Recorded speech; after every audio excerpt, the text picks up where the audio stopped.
वैशाखी के दिन 13 अप्रैल 1919 को अमृतसर के जलियांवाला बाग में एक सभा रखी गई, जिसमें कुछ नेता भाषण देने वाले थे।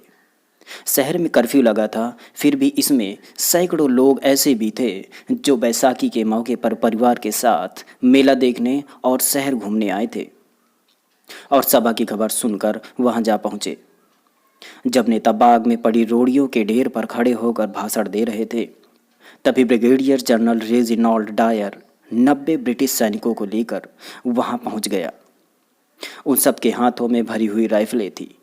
सैनिकों ने बाग को घेर कर बिना कोई चेतावनी दिए निहत्थे लोगों पर गोलियां चलाना शुरू कर दी। 10 मिनट में कुल 1650 राउंड गोलियां चलाई गईं।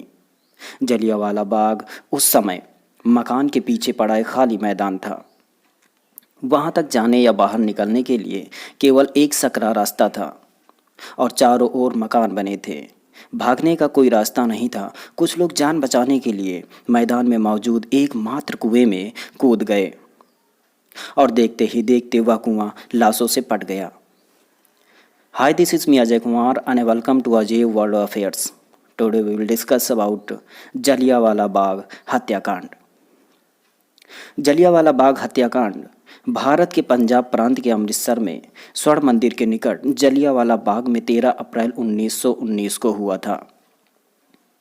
रोलेट एक्ट का विरोध करने के लिए एक सभा हो रही थी, जिसमें जनरल डायर नामक एक अंग्रेज ऑफिसर ने आकर उस सभा में उपस्थित भीड़ पर गोलियां चलवा दी। रोलेट एक्ट को काला कानून भी कहा जाता है। 18 मार्च 1919 को भारत की ब्रिटिश सरकार द्वारा भारत में उभर रहे राष्ट्रीय आंदोलनों को कुचलने के उद्देश्य से निर्मित किया गया था।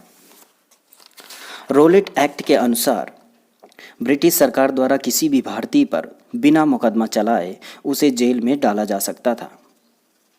इस कानून के तहत अपराधी को उसके खिलाफ मुकदमा दर्ज करने वाले का नाम जानने का अधिकार भी समाप्त कर दिया गया था। राजद्रोह के मुकदमे की सुनवाई के लिए एक अलग न्यायालय स्थापित किया गया था। राजद्रोह के मुकदमे में जजों को बिना जूरी की सहायता से सुनवाई करने का अधिकार प्राप्त हो गया। मुकदमे में फैसले के बाद किसी उच्च न्यायालय में अपील करने का अधिकार भी नहीं था।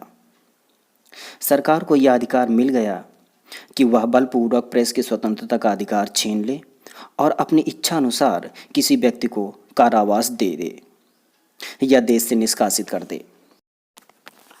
रोलेट एक्ट के विरोध में देश भर में जगह जगह जुलूस निकाले जाने लगे। वह हड़ताल होने लगी। इसी बीच 13 अप्रैल को सैफुद्दीन किचलू और सत्यपाल की गिरफ्तारी के विरोध में जलियांवाला बाग में लोगों की भीड़ इकट्ठा हुई। अमृतसर में तैनात फौजी कमांडर जनरल डायर ने उस भीड़ पर अंधाधुंध गोलियां चलवाई, जिसमें हजारों की संख्या में लोग मारे गए व 2000 से अधिक घायल हुए। चारों तरफ खून ही खून व लाशों का अंबार लग गया था। यदि किसी एक घटना ने भारतीय स्वतंत्रता संग्राम पर सबसे अधिक प्रभाव डाला था तो वह घटना या जघन्य हत्याकांड ही था।